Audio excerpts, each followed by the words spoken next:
Sounds good.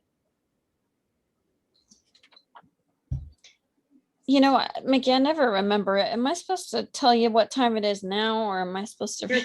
Yes, as you call it to order, state the time that you're doing so. Okay. I'll call this meeting to order at 6:31 p.m. Notice is hereby given that the City of Sandy Oaks Planning and Zoning Commission will hold a meeting on Thursday, June 17th, 2021 at 6:30 p.m. by telephonic and video conferencing, which will be live streamed and accessible to the public for the purpose of considering the agenda items as provided below. In accordance with the order of the Office of the Governor issued March 16th, 2020, and in an effort to advance the public health goal of limiting face-to-face interactions, to slow the spread of the coronavirus, the commission will meet by and provide live stream video and or telephonic access of the meeting to the public. The public may participate in this meeting by using the links and phone numbers provided. The public will be permitted to offer public comments telephonically or or audio as provided below and as permitted by the presiding officer during the meeting by signing up with the chair at least 2 hours in advance of the meeting by emailing the P&Z commissioner chair or by calling City Hall. Written comments may be submitted to the chair up to 2 hours before the meeting by emailing and will be provided to the commission for their consideration. A recording of the telephonic meeting will be made and will be available to the public in accordance with the Texas Public Information Act upon written request. Can I get a quorum call, Mr. Tomasini?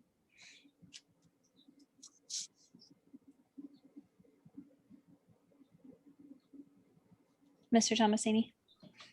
Oh, there you are. Yeah, sometimes it takes a while after I click on there. It's okay. Ken Bradshaw, Here. Melissa Hadley, Here. and I'm here too, Doug Tomasini. We have a quorum, and we also have Mayor Ball, Jacqueline Guerrero, and Cassandra Ortiz present. Do you want to make note that Joe Portman is absent? Oh, okay, and Joe Portman is absent. I didn't know I had to do that. So we do have a quorum. Yes. Thank you. Agenda item number 2, citizens to be heard. I checked earlier. Citizens to be heard. Members of the public may address the commission at this time. Each speaker is allowed 3 minutes to speak. One person may speak on behalf of a group. Up to 3 persons may register on behalf of the group in order for the spokesperson to be allotted up to 9 minutes to speak. And it does not look like I have anything. I'm going to check spam as well. Let's see. And I don't have anything. So we'll move on to agenda item number 3. So May 6th and June 3rd. I guess, Mr. Thomas, I didn't see any. Maybe after this meeting and once you have all the minutes, can you email it to everyone? Is that how we do it, Ms. Ortiz? I took them to the city clerk. Oh, you did? Yes. I didn't think I was supposed to send anything to you like that. So I Yeah. took- I don't know, Ms. Ortiz or Mickey. It would be best to send them to the clerk or whoever puts the packet together and then email them to that person emails them all the commissioners with whatever supporting documents they would have for the meeting. Okay.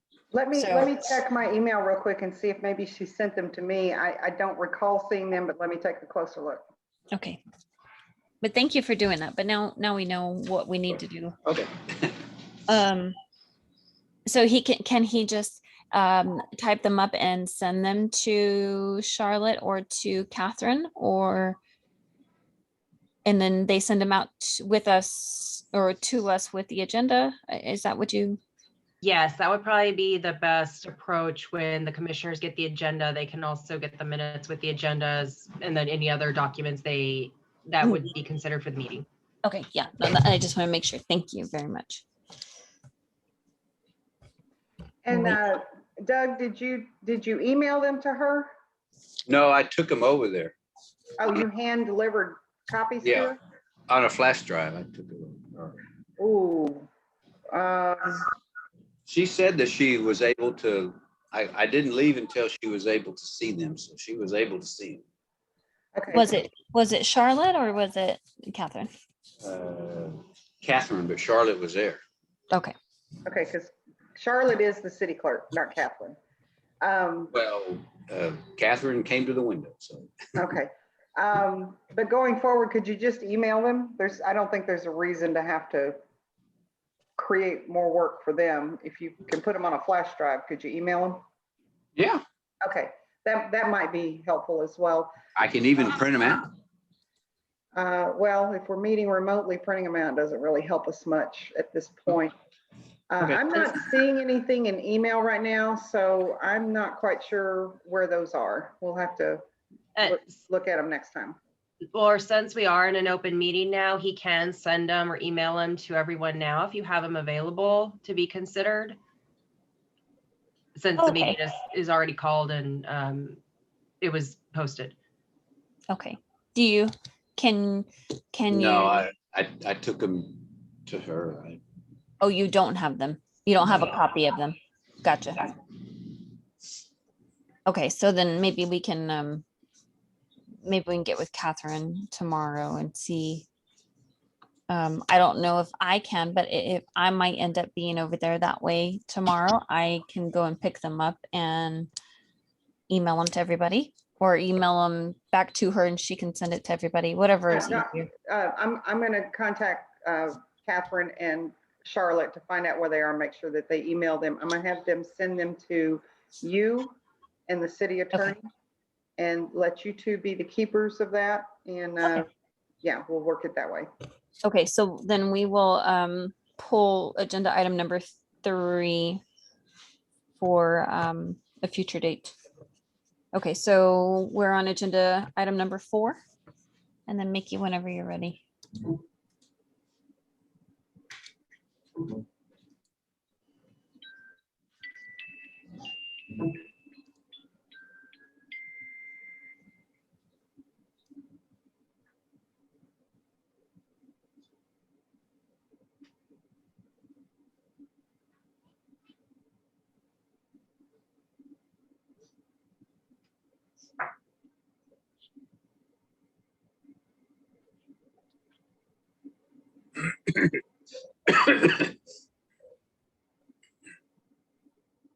I'm just talking away over here. This is part 2, and it looks like we worked all the way through that document. Get this out of the way. And does it have dates that I did this? May 6th. That's the wrong document. Sorry. Let me go find the other one.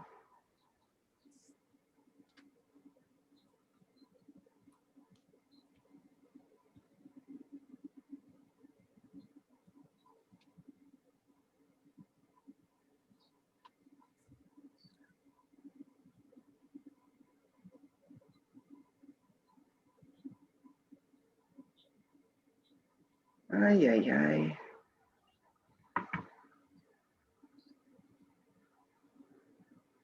Yeah, Jacqueline, that's exactly what I sent you, and apparently that's not the right one.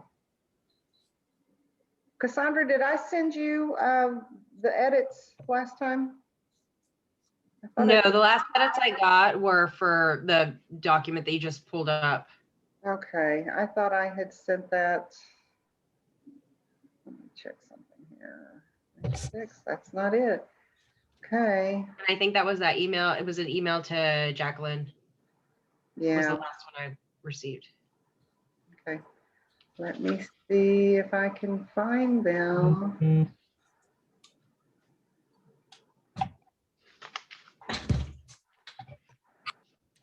I could have swore I sent them out like right after that meeting, but Let me look.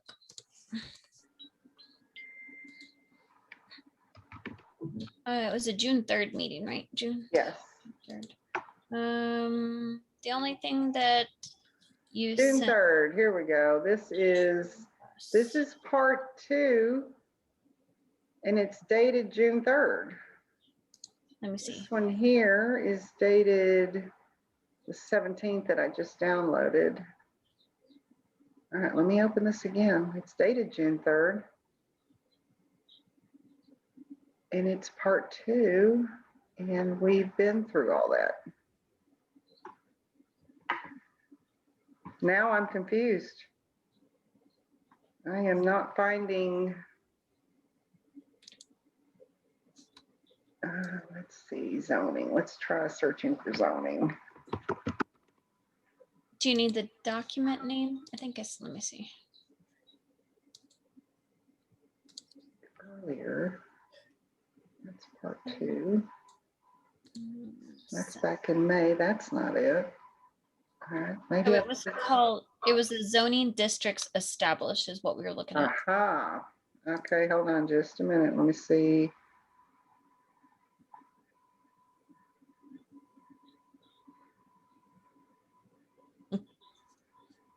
Ta-da! Bear with me. Let me share this document. Where is it?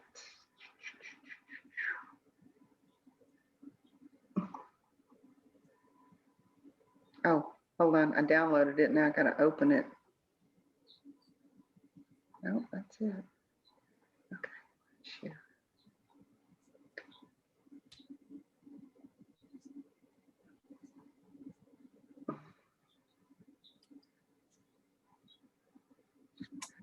Well, oh, here we go.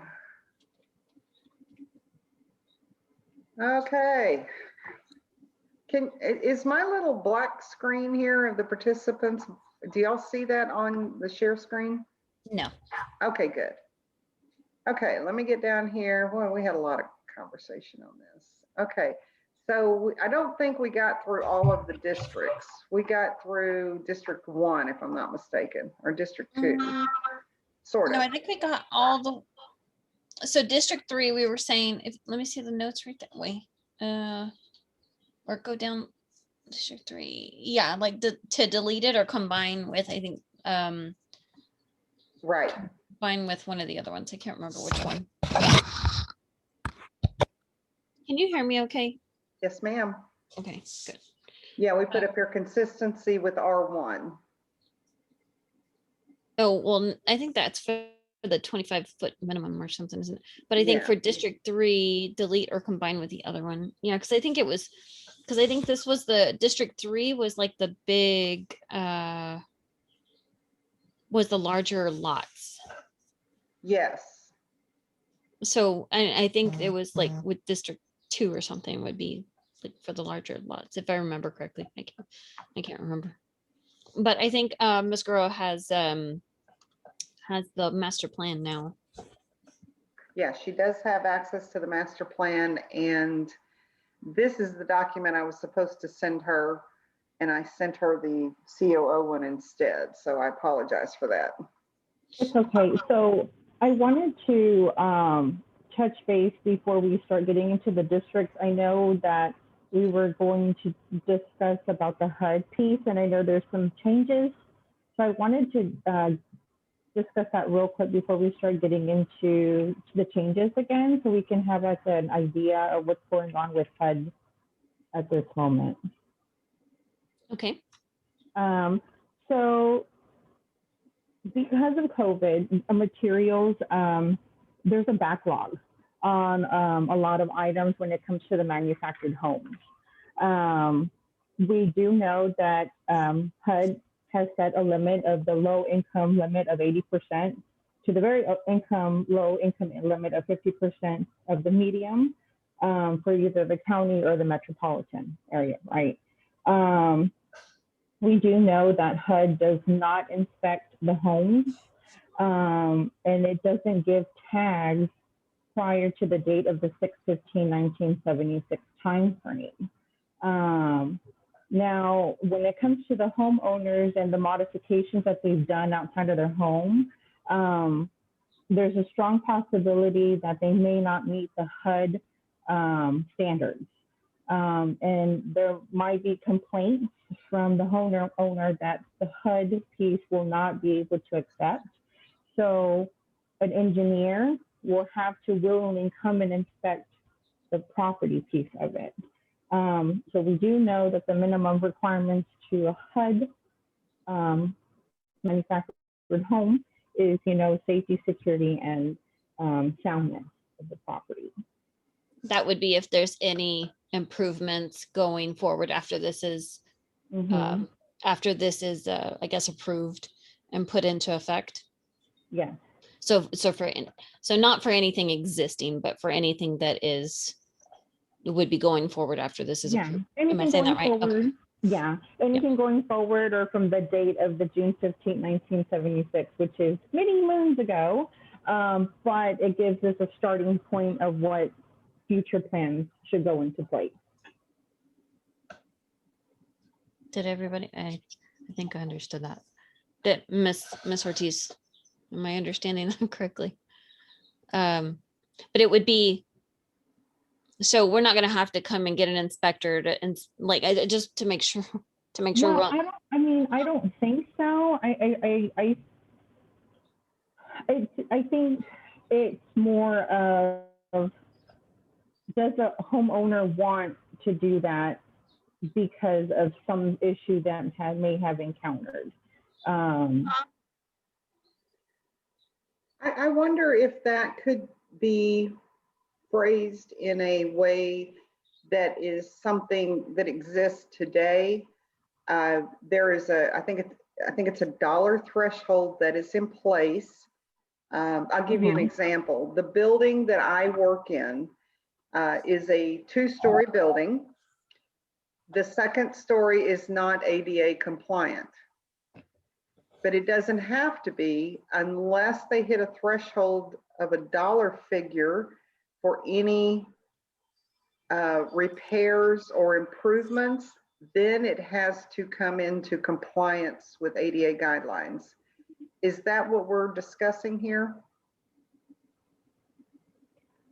So if we have an existing home that was built before 1976, and they want to do some improvements on that or expand on that, is that what we're trying to address? Is when would an inspector be required? When would the city need to know about that? Yes, but like I mentioned, I think it's more when the time frame does come, if it is needed. say that last part one more time. Your microphone is a little muffled. Can you hear me better? No, it's just Kind of. it's like it's muffled a bit. Okay. but Okay. Can you hear me better? It's about the same. It's About the probably, same? yeah, it's okay. No, keep going though. Okay, so, I mean, from what I've gathered so far, it seems to me it's more of when the event does happen. But, I mean, more research can be done to see if it comes into the case scenario of ADA home. You obviously you have to comply with that. You don't want a lawsuit when it comes to that either. Well, I think Mickey and I understand, because I think this has come up before. So it's not like, so I think so forgive me if I'm not saying this correctly, or if I'm not using the correct terminology, but so if I wanted to, so say we pass this, I think this is what we're trying to understand as far as what you're saying. So say we pass this, P&Z sends it passes all the correct avenues. And I don't know, I'll use me for an example. Say I want to build onto something, but I need to take it to the city to get approved. I believe that's kind of ultimately try to be, I think, something that we do, or that's the path that we're on. So I got to go get it approved. I have to present it, get it approved. Once it's approved, it has to meet those guidelines, I believe. But if it's just my home sitting here as is and I'm not doing anything to it, I don't have to technically meet those guidelines. Is that what we're saying, Mickey? Yeah, that's what I thought, yes. Yes, that's what, yeah. In those terms, yes. Okay, gotcha. Yeah. No, because it sounded like we were all gonna have to get inspected, sort of thing. I just wanted to make sure that wasn't the case. No. It's just, the HUD requirements, they're changing. But I just wanted to really highlight on the piece that the backlog piece of the materials. I mean, it's even shown right now when it comes to the real estate piece and building new homes. There's a backlog when it comes to the materials. So I just wanted y'all really to be aware of that. That So there's a backlog when it comes to these things. is that related to the definition of materials that we are designating as acceptable? Is that what you're referencing? I'm sorry, can you repeat that because you broke up on my end? Oh, okay. Is that regarding the listing of acceptable materials to use for, say, skirting, that we talked about at our last meeting?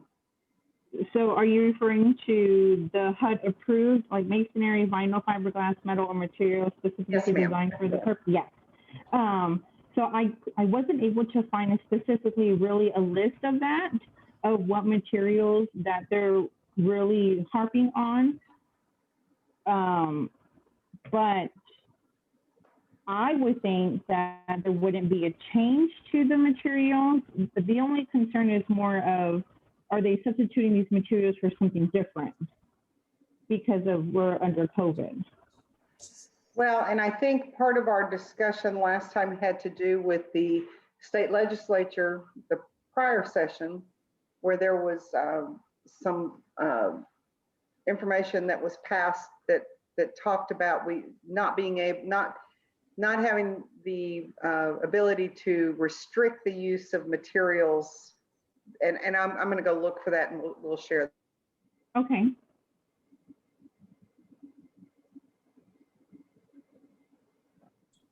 Okay, so I guess we can go on to, let's see. Oh, I'm trying to move your page down, Mickey. Or up rather. Hold on, let me get back over there. No, it's okay. I'm sitting here going, what's wrong? Yeah, because you can't do that. Where do you want to go? There's R4. So renamed to RA. Why? Oh, agriculture. Yes. Because I think that was the big one. That was the one with the, Yeah, the one that has larger land but smaller buildings. yes, yeah. Okay, did we want to go Um, over that or? Trying to think I where guess we, so, yeah. I think that's where we stopped. Yes. Okay, so I'll let y'all work on that while I go search for some other stuff. Okay, a building structure premise shall be used only for the following purposes in this district. One, family dwellings, churches, okay, accessory buildings. Accessory buildings, I think that, didn't we have like, I want to say that we changed that in somewhere up top, didn't we, guys? Like, Hold on, let me get back over there real quick. Shannon or Doug, do y'all remember? Okay. We're talking about access. Well, hold on, can I search? Yeah, right there. Did you see it right there? Number 3, accessory Oh, there building. you go. Ah, hello. Okay, well, here's the definition. So I guess that would just encompass, maybe that first one would encompass all of them because, I mean, what were the notes that we put on the first one? Okay, so we said, let me get over here so I can see better. Right here. So we said, oh, that was a spelling check. Clarify. Okay, we said, please clarify. Yeah. So I would say, well, I mean, we can, that would just be for all, what, 5 of them? So Cassandra, would that be something that we would want to put in the definitions? Yes, I think accessory buildings would probably be in the definitions, or it may be something like a shed would be defined, and then the definition for shed would say this would be an allowed accessory building, something to that effect. Okay. Yeah, I think if we just created a definition for it, then when we see it in here, it would make sense. Okay. What's that? Okay, where you want to go next? I guess let's go back down to the R4. Yeah. R4? Okay, there you go. Oh, no, wait, is it no, yeah, it is. Never It's mind. gonna be called RA1. RA, yeah, never mind. Never mind. Okay, let's see. So I think the living spaces, we need to because I mean, how are you gonna have a bigger lot and have less square foot required than a smaller lot? But I don't know. I mean, that's my opinion anyway. I don't know about y'all's. Well, that's a minimum size. That's not a maximum, that's a minimum. You can add anything larger than the 800 square feet. You just can't be below that according to the way this is written. That's what I was saying, but if you go, I think, Mickey, can you go back up to the top? Like, I think the smaller ones are like bigger, like the minimum is bigger. You know what I mean? Yeah, like the minimum is 1,000 square feet and these are supposed to be That's smaller. Yeah, that's R3. This one here is 700. 700. This one here, Uh, right here, the 800 and 1100. Okay, so that it's consistent through all of them. And Ken's correct. These are just establishing minimums. No, yeah, no, I think that's what we were talking about last time is the like the tiny homes sort of thing, and Right. that's like a whole other can of worms, if you will. No, but that makes sense. I just wanted to make sure they were consistent. I didn't like it. I could have sworn that it was like bigger lot, smaller requirement. So this I think is the, and Jacqueline, do you happen to have the master plan accessible where you can look and tell us the lot sizes of R4? If- Yeah. If not, I could probably go back to the city website. Let's see. Planning and zoning.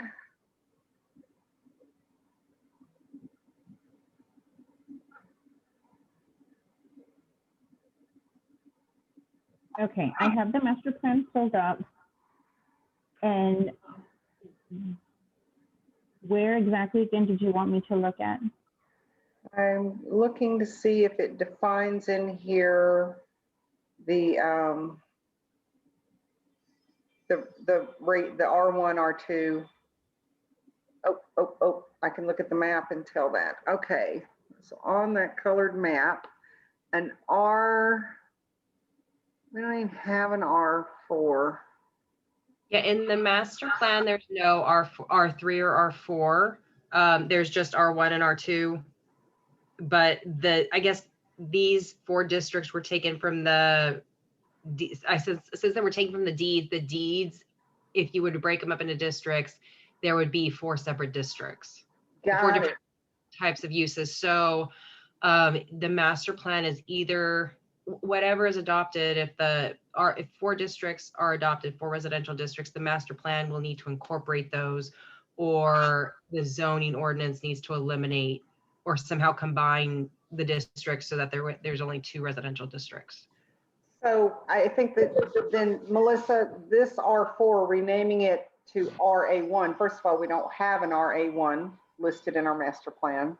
So that See. would be a modification to the master plan that would be needed. But I do understand what you're saying. Perhaps we do need another district that would address some of the larger lots. Is that what I'm hearing? Well, I think we had something because that's where I got it from. Let Yeah, me. there's RA1. It's in section 3 of the master plan. It's RA1 residential agriculture.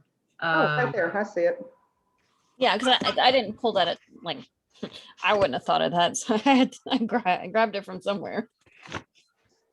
Let me see if I can find it. Got it right here. Okay, right here, this section. Yeah, see, at the Proposed land very, uses, yeah, at the right very down here. bottom. Yeah. So if we go down here and look at R1 and R2 is fine, but there we go. All right. That's where I pulled it from. I was like, I'm smart, but I don't know about all that. So these would be on the south side, which sounds more like, oh, okay. Priest Road. Yeah, it's Priest Road, Shady Forest. Then you have Crystal Water, Acres, and Hickory Haven. Those are the larger lots. So I'm gonna go up to the map. I'm gonna show you where those are specifically. Oh, geez, come on, map. Okay. It does not want to stop on the map. Hold on. Okay, so we're talking about all of these lots in purple right here, and we're talking about all these that are in orange. They're much larger lots than these half acre. Yeah. See, and then R1, R2, high density residential. Do you see yellow anywhere? That's this. That's all the rest of, it's mostly Waterwood. Oh, okay. It looks green to me. Yeah. Sorry. Oh, gotcha. I guess it looks different. I'm not looking at my map yet. I'm trying to find it. Oh, here it is. So it sounds like this, everything here that's in orange, including this section here, is what we're talking about for that RA1, possibly. And then if you look at the purple, and then you look at the it's like basically cut in half. I think we talked about that before. It's like so many feet is commercial, and the rest of it would be Well, that. what it says, and you're talking about all these other properties up and down Priest Road, and actually including this, if we wanted That's what I to. was talking about right there. Yeah. Yeah, so the way the master plan is written, that they can get approval to utilize that property in a split fashion. Yeah. If they wanted to make the first 100 feet from frontage as commercial, and they could have residential on the remainder. Mhm.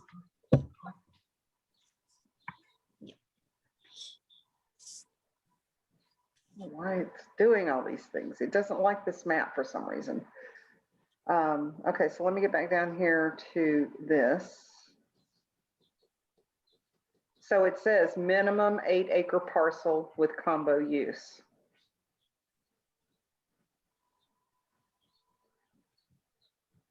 So any property that is, that's gonna be a problem. Why? Well, because we may have to have an RA2. Because right down here in this area, this is the Star Oaks area at the southern part. So you have the half acre lots over on this side that were Waterwood. This was a different subdivision. These are larger lots. I don't believe that they're 8 acre. But that would fall into the other one. It would fall into the let me see. The R1, R2 for high density. Yeah, but I think there was also, can you go back to that? Go back to like R2, I think. No, but the one we were looking at. The document, hold on, Yeah. I have to stop sharing this one and go share another one. So. Oh, hold you on. do? Oh, yeah. We're not gonna make this easy. Let's see, this one is zoning district. All right, I guess I could just print that out. Okay, so here's R4. Okay, we go like R2. Let's look at R2. I think R2, how big were they? I don't think it defines the lot size. This one didn't? I don't think any of these defined lot sizes. They defined structures, but not lots. Maybe that's something we need to add. I think so. I mean, I like this down here or not here, in the master plan where it said minimum 8 acre. But I'll let y'all hash that out. Okay. Well, maybe, I guess so, because it'll be defined in the master plan, so. So do you know how big those are on Star Oaks? Oh, well, hold on just a minute. I just thought about something. Let me go back to the master plan real quick. I can Google it and see how big they are. And I want to say they're 3 to 5 acre, but I could be wrong. There is master plan right here. So R1 and R2 is not saying, it says with a few 2-acre lots along Star Oaks Drive. Oh, 2-acre. That's what it says right here. And that sentence before says half an acre residential lots too. This is the Yes, great. it would be it says minimum half-acre to 2-acre lots will continue to play a major role in the housing strategy. Most of the Sandy Oaks is composed of half-acre residential lots with a few 2-acre lots along Star Oaks. I would think it would still fall in between the R1 and R2. Yeah, I agree. Okay, so then back to your RA1.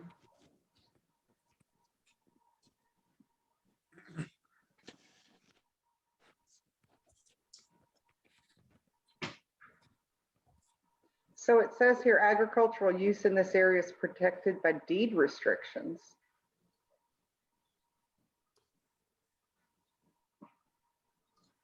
Well, it's this is the A1. Yeah, Is there a lot of feedback when you're hearing me? I feel like there is. no? No? Okay, cool, good.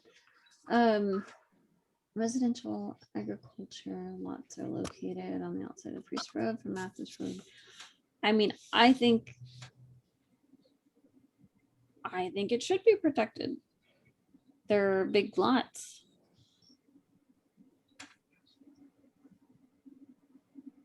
But how do we, but they're like, we're trying to get rid of deed restrictions. So how do we, not that we're getting rid of them, but it'll change once we have all this in place. Right? So Cassandra, can you kind of talk to the whole group about the significance and impact of deed restrictions versus what we're doing here? So the deed restrictions were a private agreement by the property owners and remain a private agreement amongst the property owners for all their surrounding properties, or however the districts were divided.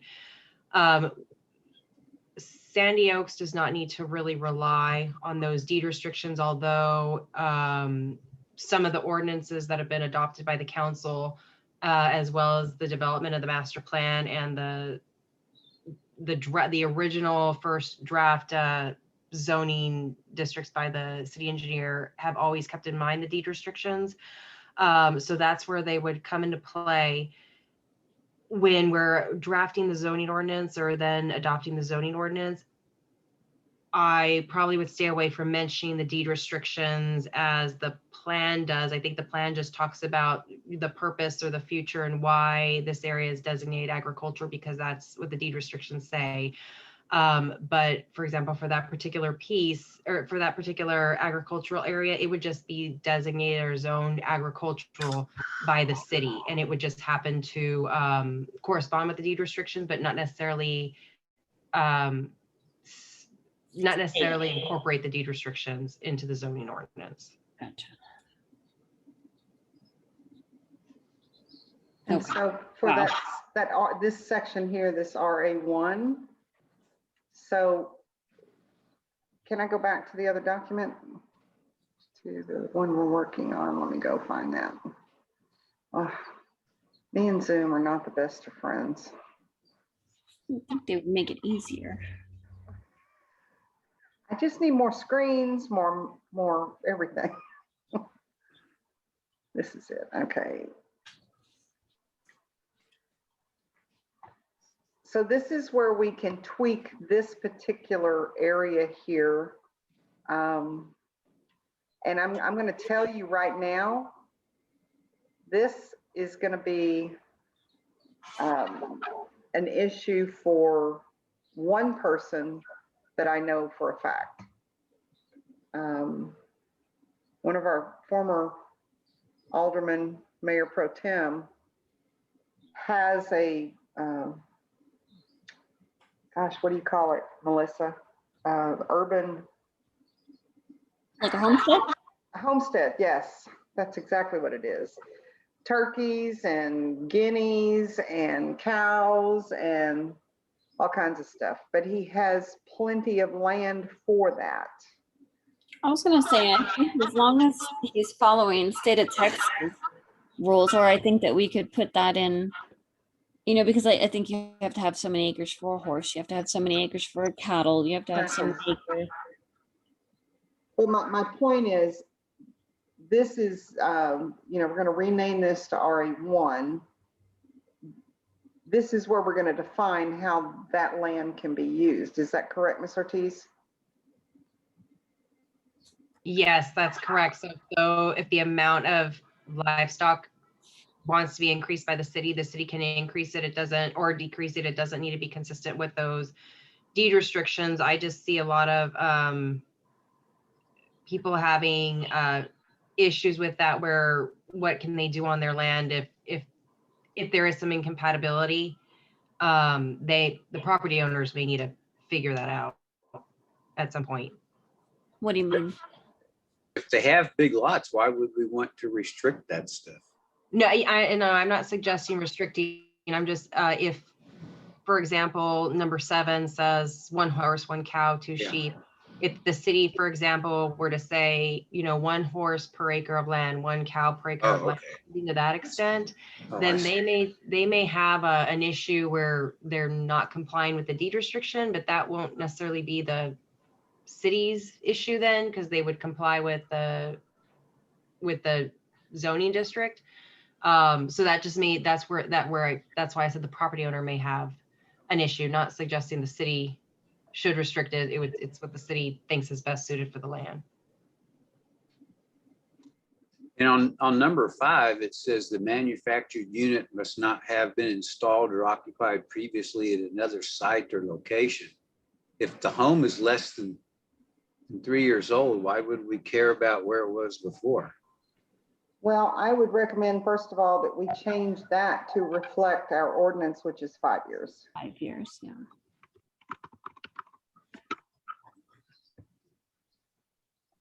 But I think that's a valid question.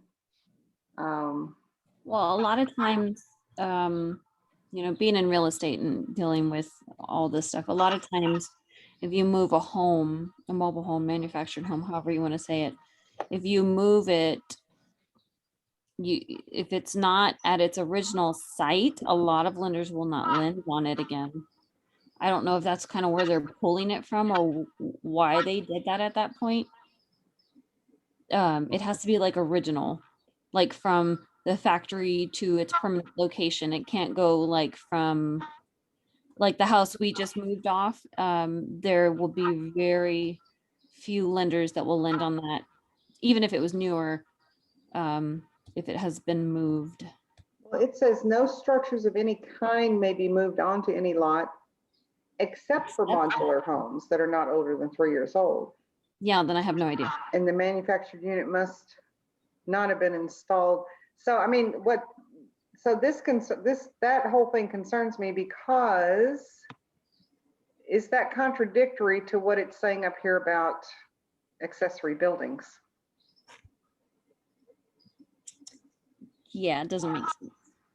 I'm of the mind that just all gets struck.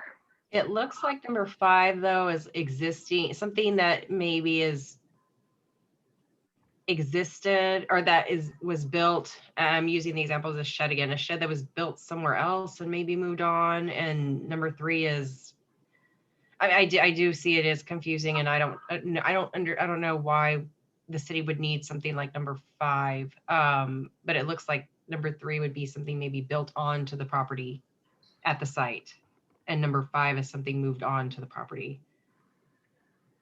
But I don't know what the point of, or the purpose or intent behind when the deed restrictions were drafted, those two somewhat conflicting statements. Never can remember how to delete these things. Okay, I'm going to do it this way. Can you move? Oh, never mind.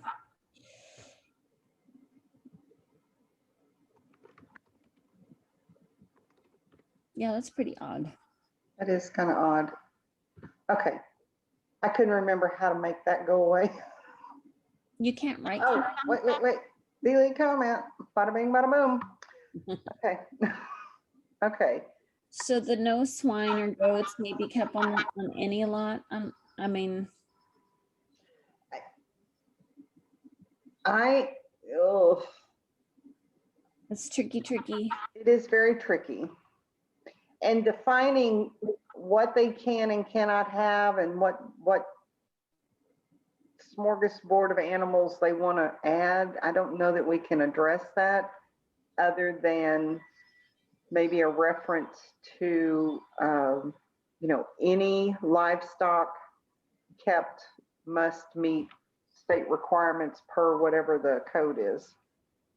I think that would be a good catch-all. Ms. Ortiz wouldn't, I mean, I don't know, I think that would be, because that would really stink if they have, 10 acres of land and they can't keep a goat. I know you want a goat. Yeah, I do. think that's the kind of the beauty of this original ordinance is y'all can allow what y'all think is best or see fit for in larger lots of property or smaller, what is not on smaller property lots. So if y'all think swine and goats are appropriate, again, this is just a deed restriction. I don't know what the intent was, so they can be allowed if you think they have a larger lot and it's permissible. Granted, they comply with, state law and other ordinances, then that's given. Yeah, I think that sounds good. I mean, to me, I don't know, Mr. Thomasini, Mr. Bradshaw. I'm asleep.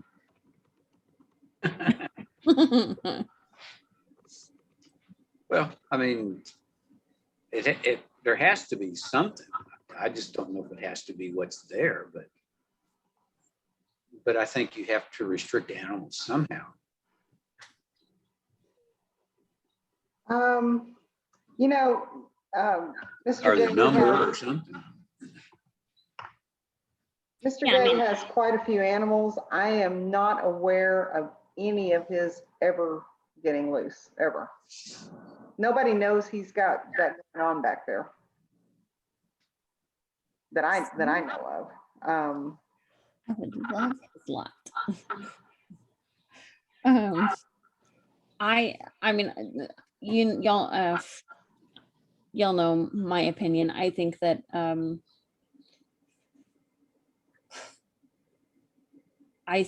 exactly what Ms. Ortiz said, as long as it's not abusing any laws or ordinances, I think that. And we I would guess- have to reword our ordinance once this is in place. Yeah, Whatever the outcome is from all of this, we would have to reword our ordinance to meet these new definitions. yeah, that's what I figured. I was gonna ask you about that. You'd have to change it. So I personally, I mean, I don't know if I can say this or how, I represent, our city, and our, we all do, city and our fellow neighbors, our citizens. It's, you gotta look at it both ways. Yes, animals, you can't have a whole 10-acre lot of swine. I'm sure that their neighbors would not enjoy that at all, and it would, I'm sure, create a whole slew of issues. But if they have what the state of Texas allows them to, combined with the cow and the horse and the sheep, I don't see why they can't, as long as they follow. I'm wondering if there would be a way in this particular definition for RA1 to allow this per state statute, but put a condition in there that any of the adjoining lots that are not in this district, so any lots that abut the R1 through R2 lots, that they have to have a setback, a fence setback so far. I mean, if they got 10 acres, they have the room to do that. And my whole thought process around that was to limit the intrusion of stench or whatever might be an issue with those properties. So you mean like the pins of, sorry, I think I may have, you broke up or on my end a few times. So you mean like the pins of the animals need to be, A certain distance yeah, okay. No, that from makes sense. the adjoining district, if you will. Yeah, no, that makes total sense to me, I would think, because, I have a Where- question. Is the gentleman that y'all are referring to that has the homestead with all of the animals on it, are the animals free range or are they restricted within his property in separate pens? I do not know the answer to that. Well, it might be, it might be something to consider, that if you're going to do something like this and allow people to have sheep and goats and horses and God knows what else, that they have to be penned separately and so many feet away from the property lines in all directions. Just like the setbacks that we have on some lots here, for fences and driveways and buildings and so forth. Why can't we put something like that in place? And if people want to have the animals, fine, but they need to be separately pinned away from other lots so that you don't go out and plant a $400 bush and the giraffe comes up and starts nibbling on it. I think that's what Mickey was saying, is that it needs to be away from all fences, like that, like where she writes right there, define a buffer zone where property abuts to separate districts,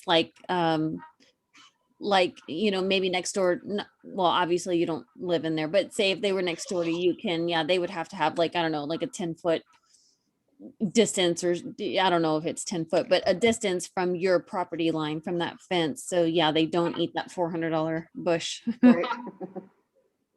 Yeah, I think that's what she was saying. I agree, because I'd be pretty upset. Yeah. And Well, goats eat everything. I think also realtors have to do due diligence when they're selling a lot that abuts one of these lots with all these animals on it. They need to inform the buyer that, you may hear cockatoos and loons and everything else during the night, and that's because, this guy has a zoo here. Yeah. No, yeah, and I mean, but if he has it all fenced in, he may, Well, like a privacy fence.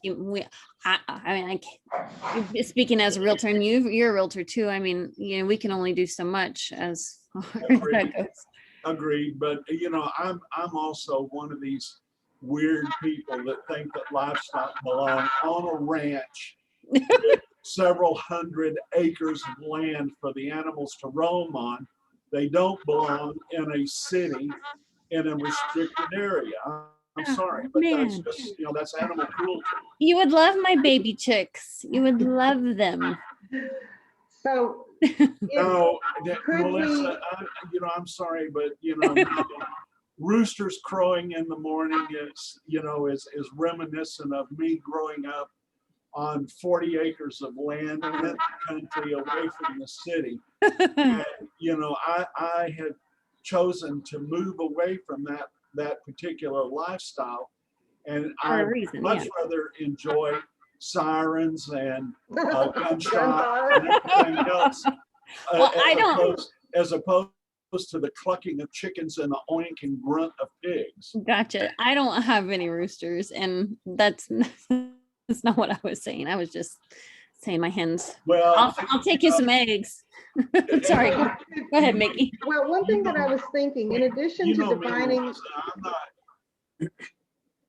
I was gonna say, in addition to defining a buffer zone, because we don't know what types of animals that they may have on that property, could there also be a requirement that any properties that are on the perimeter of that district, can we set a fence height and perhaps material or something so that we know for a fact that those are going to stay contained for the most part?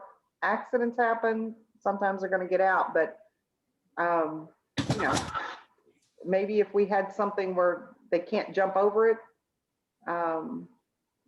That's a whole can of worms, I would think. I mean, because then you'd have to define each animal. I mean, what are we gonna put up a 10-foot fence, a 12-foot fence, so chickens can't fly over it, or peacocks can't fly, or whatever they may have, or is it gonna be required to cut wings? I'm just saying, because that's what I have. My chickens are personally, mine are contained in a enclosed running coop, like they can't get out. Right. But that's why I do that, because I don't want to lose any if they fly over the fence, over a privacy fence that we have in the backyard, or because they can fly, or Well, and I'm thinking also for the safety of their animals, dogs or coyotes jumping over into Yeah. their property. no, I completely agree with you. That's why we do what we do. But I mean, how do you, I don't know. Only way, because we would get a lot of pushback from people if we said you have to have a 10-foot high game fence. Game fence, if you yeah. own these properties. Yeah. That's going to be costly, and the property owners are not necessarily going to agree with that. And my thought was, if we wanted to do something like that, that may ultimately have to be a city expense. Yeah, that would be pretty expensive. It I would mean, be very expensive. my chicken coop, 16 by 24, and it's a 4 by 8 coop, actual chicken coop. We've spent $4,000 on that thing. Oy vey. Yeah, that's it. I guarantee you people are not going to spend that kind of money, and they're going to violate and not do it. They're Right. just not gonna do it. Exactly. Okay. So, but defining a buffer zone that would prevent animals from being like right next door to your Yes. rose bush. Yeah, we could probably. I agree with that. I do. I mean, Okay. Is there anything else up here in this section? Just out of curiosity, can the city pass an ordinance requiring a certain type of fence to keep these animals in that would maintain the buffer zone, and that it would be at the expense of the person keeping the animals, i.e. the property owner? And they choose to have the animals, they also have to expect to pay for the privilege of having those animals, regardless of whether it costs $10 or $1,000 to build a pen inside their property to restrict those animals, animal's movements. That should be at their expense. The city shouldn't have to pay for that. And, because the city didn't choose to put these cows and horses and pigs and goats and everything else on this guy's property. He chose to do it, therefore it's an expense that he should bear. I think you're right, but I don't think that, I don't know. And like for our fencing around our houses, I believe that, like Miss Ortiz, I don't know if it would apply to animals or not, but I think like we can't tell them what they can use as far as materials go for their fencing. Can we do it for animals? So through zoning, you can require a certain, a particular height of fence for property. And that would be separate from animals. But if like in an agricultural district where there may be more animals, you can have the fencing be at a certain height. What material? Well, then the material is what Mirabal was talking about earlier, where we can't restrict what is allowed by all the international building codes or residential codes. We can't make it any more strict than that. So whatever's allowed in those codes, the city needs to allow. Under an animal type of ordinance, there can be required fencing with a minimum of, with a minimum and maximum height, but there also has to be probably some sort of basis of why that height, that minimum and maximum height is required, for the like based on the particular type of animal or category of animal. So that would be probably the animal control ordinance. For the zoning, the fencing would be based on just the lot without knowing what particular animals are on each particular lot. Does that kind of make sense? So there'd be kind of two different, if you're talking about a fence particular, there'd be kind of two different ordinances happening. Gotcha. One based on the land and then one based on particular animals on the property. Okay. No, yeah, that makes sense. It clarifies it. Mhm. Yeah, I don't know. I mean, I'm all for, people need to, people need to contain their animals. They really do. But Because if you're gonna require pins, you're probably gonna have to describe what you want as a pin. yeah, it's gonna get really detailed into that. And I mean, I don't know. I'm trying to think, I'm trying to think on both sides of it. Like I'm a respect, I have poultry. I have hens. I'm a responsible pet owner, but I can also afford to have like a luxury, if you will, because mine is a luxury pen. It's completely predator proof. And a lot of these, we live in a lower income community, and I hate saying that, but chickens are super cheap and they provide food. And I know there's some bills going to the state of Texas, like at least with poultry wise, that will, like, I think stop it. If I read it correctly, I don't know if it's been, I don't think it's been passed yet, but saying, you can't put restrictions on poultry kind of thing. But I don't, but then I don't know. I'm just trying to, I agree, animals need to be contained. I don't want anybody else's animals on my property. I don't want my animals on anyone else's property.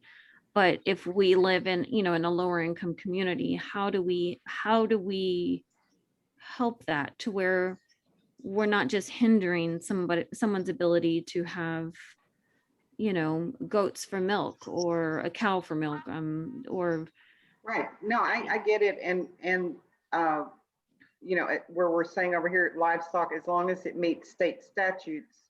Let me good. change that to say, I put a blank for the state statute, for proper care and restraint. containment. Yeah, restrain it. Yeah.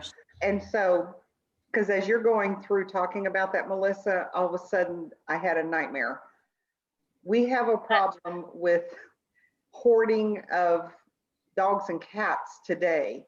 That Yes. people take them and they multiply, they don't take care of them. I'm envisioning an out of control swine reproduction happening Yeah, on one of these lots. And I don't know how we would go about I agree. policing that. Yeah. I mean, there's just so many angles. I with- think of disease, I think of Yeah. unsafe conditions, nuisance to surrounding properties. That I'm gonna put a little comment on here. Discuss with ACO for enforcement. Well, the most paramount thing to think about with these animals is public safety. Exactly. And you don't need somebody's bull getting out of a pen and charging down the street, at a group of children leaving the school bus, or a group of people walking down the street, for exercise or whatever.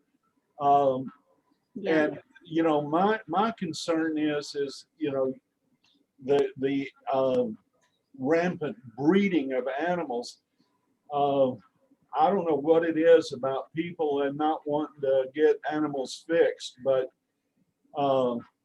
that can be a real problem if you open that door and allow people to,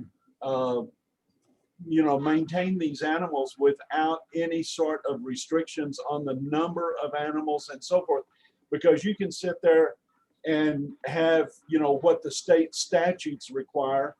And, let's face it, the politicians in the state, I hate to say it, but they're dumber than boxes of rocks, and my apologies to the rocks. But, they're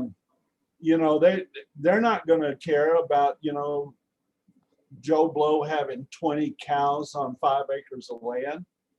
They're too busy worrying about getting reelected. Yep. No, I agree with that. But I think that's in like the state statutes thing about how many we can have, or how many, per Exactly. which is how we can as a city, or how the city can enforce that. Well, just understand, Melissa, I'm a Scrooge and I hate everything and everybody. But you know what? That's why I like, because you and I like livestock, and I know you don't, but it gives both perspectives and it protects both the city and the citizens. And I think that is the most essential thing that we can do on as a planning and zoning, as while we're doing this, because I like where, I have one train of thought, you have a different one, and you bring light to it, and vice versa.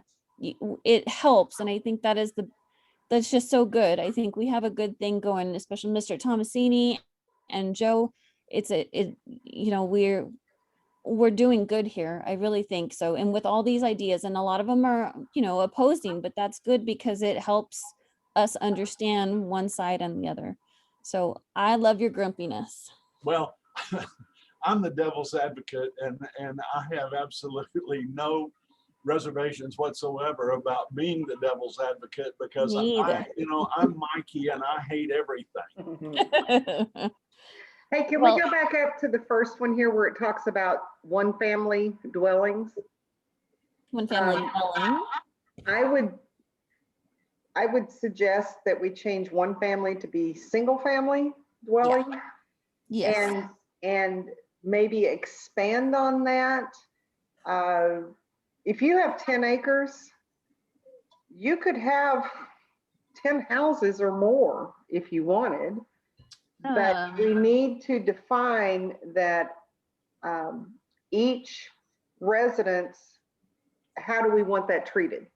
So are we saying that if you can have multiple residences on the property and each one has to have its own septic tank, they can have a shared septic tank, what do you want to do with that? Well, what about if you start getting into that? What about easements? What about electricity? Well, a lot of times what happens out here is that it's extended family members. Well, but what about, but seriously, but what about the easement? What about the electricity? And There shouldn't be any easement because it's a single lot. Once the lot is broke up into different pieces, that's outside the city's control. But that is a good point to bring up. What if somebody wants to subdivide out within that district? And they want to subdivide out an acre here or 2 acres here. Now it's not fitting what that district is defined as. And this is where this particular, I'm going to tell everybody here, this planning and zoning, this is the hardest thing I've done since I've been involved with the city. It's the absolute hardest thing. But it is so very, very important that we get it done. Now, I do know that if we get it done and it's not exactly right, we can always bring it back and change it. So, but I'd like to have a good, solid plan to present to council that shows due diligence that we have looked at these things, so we're not constantly bringing this back. But some of the pushback that we're going to get from people is, and I agree with it to a large extent, it's my property. You shouldn't be able to tell me what I can and cannot do with my property. That's the number one pushback that we're going to get. No, I completely agree. I mean, that's how I feel about the animals. Exactly. So I agree with this. I agree with the houses, but like just because of being in the real estate world of things, like that's the first thing that comes into my mind is how you're going to sell it, if you want to sell it, or what happens if Right. all kinds of stuff. If somebody wants to divide up their property and build houses for relatives on it, I think that that's perfectly okay, as long as there is a septic tank for each structure built or each residence built, a electrical service for each residence built, and a water meter for each residence built. And we're not doing that to be difficult. We're doing that to protect having somebody come in and sling up a bunch of slums and put, one septic tank with a giant settling pool out in the middle of the property. Yep. And, and there goes your property values. They're going to plummet like water down a commode. And, it's, I saw an example of that in San Antonio, and it horrified me that they actually allowed this to happen. The city didn't have any way to stop it, and it ends up being this great big settling pond out in the middle of this property with cattails and all kinds of reeds and everything else going around it, a smell that would make a billy goat puke. And, I'm envisioning somebody, someone doing that, or a developer coming in and buying a piece of property and slinging up a bunch of houses and, doing everything as cheaply as possible. And we end up with houses that are health hazards, improperly wired, improperly connected, because CPS doesn't come in and inspect the wiring on any house or anything else. As if there's a septic tank in and the people have, proof that the septic tank has been installed in accordance with the county requirements, CPS will hook them up to electricity. And SAWS, I don't think they have any restrictions. They'll come out and tap the water line and put a water meter in. But I think it's incumbent on the city to not necessarily restrict what people can do with the property, but make it so that what they do with the property is beneficial for the city. I would agree with that. And along those lines, if somebody files with the county, files a separate plat with the county, they want to take their 10 acres and carve it up into 1 acre lots or 2 acre lots, 3 acre lots, whatever they want to do. Could we put something in here that addresses that says you are now no longer, if you subdivide the property into a lot size less than X, then the designation of the land use you'll lose the designation of RA1. It will become RA1 to whatever would be appropriate. Is that something that could be done? If they're going to do that, if they're going to subdivide lots, they would have to come to the Planning and Zoning Commission for a plat approval. They'd go through a zoning change. They're not going to subdivide a 10 acre lot and keep it agricultural, most likely. They're going to want to develop, they're going to want it probably single family or whatever they want it for, and they're going to need that zoning too. So that would come under this ordinance, and they'd come for a change for that particular property. As I'm looking at these properties. I mean, they're long and skinny. How would somebody subdivide all that? And Oh, honey, have you seen the corner of New Mathis and Skyla? How did you take a half-acre lot and put 3 houses on it? oh, the one going south on the right hand side. Yes, ma'am. Mm-mm. If there's a will, there's a way. Yeah, but legally, I mean, was that legally done? I No, mean, it was not. yeah, that's what I'm saying. Like, It was not expected based on existing deed restrictions. And unfortunately, we have no control over that because the city doesn't have this in place. That's why we need to get this done so that we can address things like that. yeah, That particular property, just so you know, is being addressed by Bear County Environmental. cool. Yeah. Yeah, So we have no, other ways to address it, but the city can't. I agree with Ken with all of that because it absolutely everything that he says, but I don't know about even, can't we put something? I mean, I hate saying this because it's, it's my property, I can do what I want with it sort of thing mentality. Because I mean, I share that, but I'm looking at these properties and I mean, how do you split them up? How do you do that? Like legally, how do you? Well, They're once- just too once long you- and skinny. Yeah, and once you do that, and you know this being in real estate, that once you subdivide a property, you have to grant an easement if there is, Yeah, if they're not already, have access to a road. and they won't. That's what I Yeah. don't understand. I mean, Well, when they're surveying the property, that, the surveyors will typically put in an egress and ingress easement on the property, or they will have a shared driveway or a shared road that everybody will use coming from the person that is actually doing the subdividing.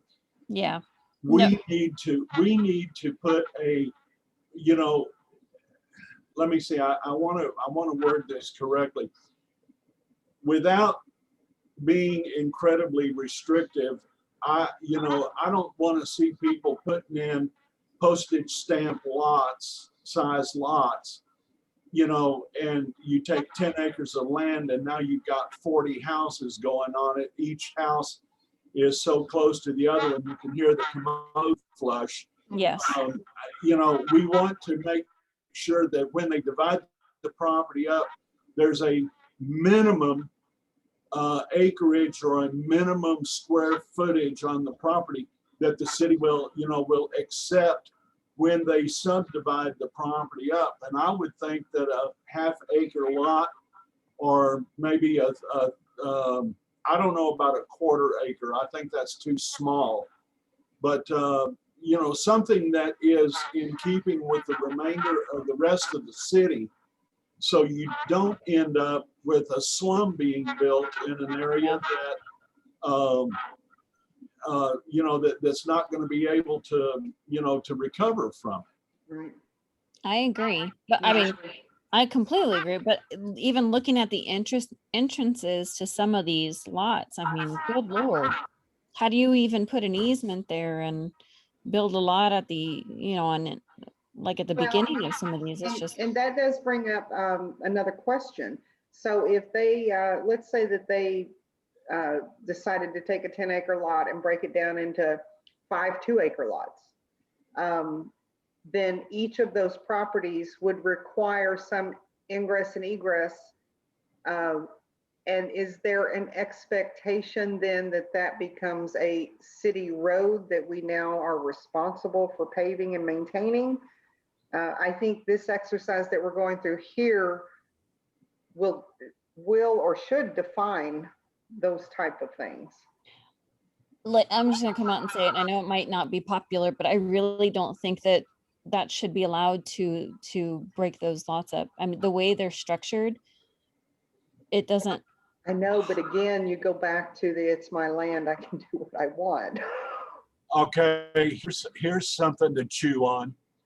I own a 10-acre lot and I want to divide it up and divide it out into half-acre lots. And I want to put a 14-foot easement along the property line that addresses each lot. Now, in doing that, the city can make an ordinance, I think, that says, okay, doing something like this now makes you a developer. And as a developer, you are required to build a road or street that will satisfy the city's requirements for that road, and the city will have to inspect that road or have an inspector look at it and make certain that it meets the requirements before the city will accept the responsibility of paving and maintaining it. That way, you get a paved road, you get the person selling the property and dividing up the property is now labeled as a developer. And a developer is a person that divides and sells more than 4 lots or more than 3 lots. I don't know, our attorney can probably come up with that. I'm not a land attorney, and I'm sure that there are probably all kinds of rules and regulations that would shoot me down in a minute. But that would seem to me a way to be able to Control it. To not have the city come in and pave a To prevent. a dirt trail so people can get to their lots. I just can't see the city, being responsible for that. Developers in San Antonio have to build streets that are They do. that meet requirements of the city, and the city will either accept or reject the streets based on testing that they do from base material, asphalt, thicknesses, curbs, sidewalks, whatever. We don't have to require curbs and sidewalks like San Antonio does, but I think that it's something that's incumbent on the city to not have to take on the responsibility of paving a street for people that are buying lots, because we are not the developer. We are going to benefit in the revenue from taxes, but we sure as heck shouldn't have to build a street and maintain a street so somebody can sell 10 or 20 half-acre lots off of a 10-acre tract that he owns or she owns. I agree. Sorry, but devil's advocate again. Yep. No, I that's I like it. very good. Jacqueline, and I'm not trying to shut down the meeting too soon, but what I would suggest is this is a fairly complex section here that we're working on. Mhm. I'm wondering if we could bring this one back the next meeting, and maybe in the meantime, Jacqueline can do some research and Cassandra can offer some additional insight into what we can and cannot do specifically related to Dwelling. subdivisions and dwellings. Yeah. I think that's a good Yeah. idea. That would be great if you can send that to me. That would be great so I can look at it. I did make notes on my end for other items in the district piece. But I'm pretty sure we're going to discuss that at another meeting either way. Oh, yeah. But yeah, that'd be great. If you can send that to me, I would gladly look at it. No worries. I'll get this out to everybody this evening. I know I Thank said you. I'd do it light last time and I did not. You're fine. We're but- even. Sounds There good. was one other thing, down here, number 9 for kennels. So if you have land that is that large, I don't think it's unreasonable to have kennels to house some of your animals. What I think may be more relevant here is adding I think when they like mean, commercial. yeah, when they say kennels, I think it means commercial. I don't think it means, Okay, That was written to prevent people from having Dog puppy breeding. mills out here. exactly. So And I don't think that, I'm not a fan of puppy mills at all. And so I'm all for no kennels, period. yep, I agree. so you think no kennels at all? No, well, No commercial? I No, would well, say no. no kennels for commercial purposes, Right, okay. can be maintained on any lot. I just don't want to see somebody, start breeding, 20 different kinds of dogs. And, we have a dog problem out here now as it is, better than it was, but, let's not pour gasoline on the fire. Right, Well, I personally know of a few that have kennels out here, and they're not on an 8-acre, 10-acre lot. So Yeah. I am all for no kennels. yeah. I agree. Mr. Thomasini?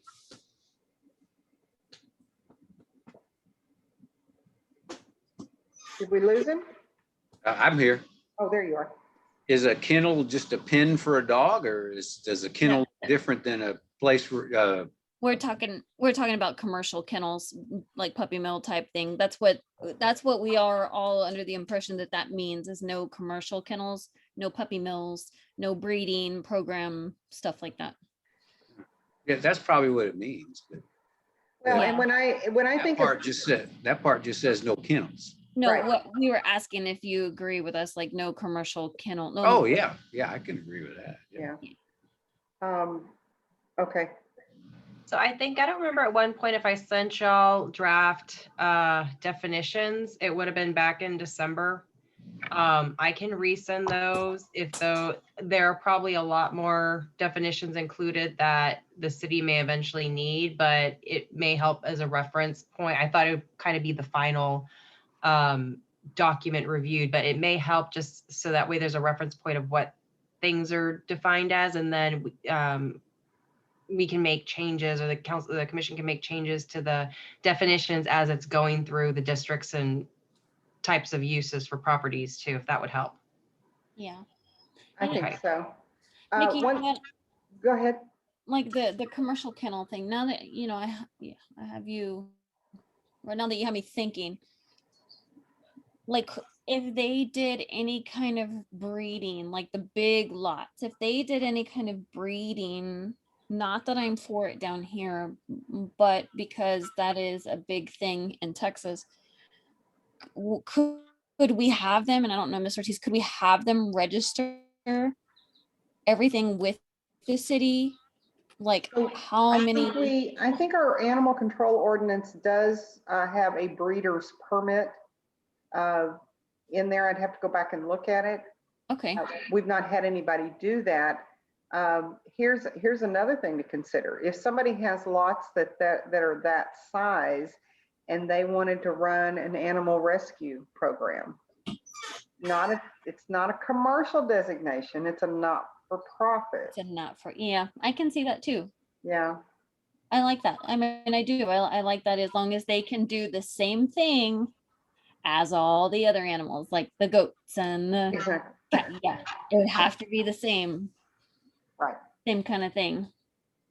I mean, that I can agree to that. And then the other thing that we would need, that area that when we were talking earlier about the buffer zone, that's probably where we would need to insert that maybe in this item 10, maybe. I'll go Possibly. ahead and I'll put it in here.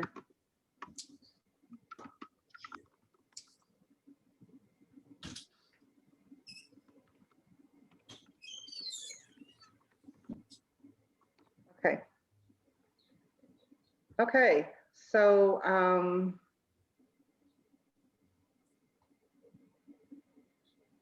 God, there's so many comments on here.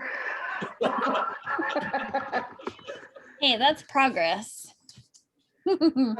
So one thing that I'm going to offer is, and I've done this before, we have OneDrive, and even though it is protected, so you can't get in there unless you're invited in there, what I'd like to do is set up a folder that is very specific to all of these documents, That would be including the wonderful. master plan. And then anyone who has the link can see the documents. And I will only give write permission to myself and Miss Ortiz, but everyone else would have read permission. Sounds good. And then that way, we're not always trying to find a particular document. We'll keep them updated in that folder as to what is the current release, if that works for everybody. It's a good idea. Because I know there's so many documents floating around, I'm having trouble keeping up with them myself. Let's do it. Okay, Well, okay, so I guess we can strike agenda number 5 or agenda number 5 agenda item number 5.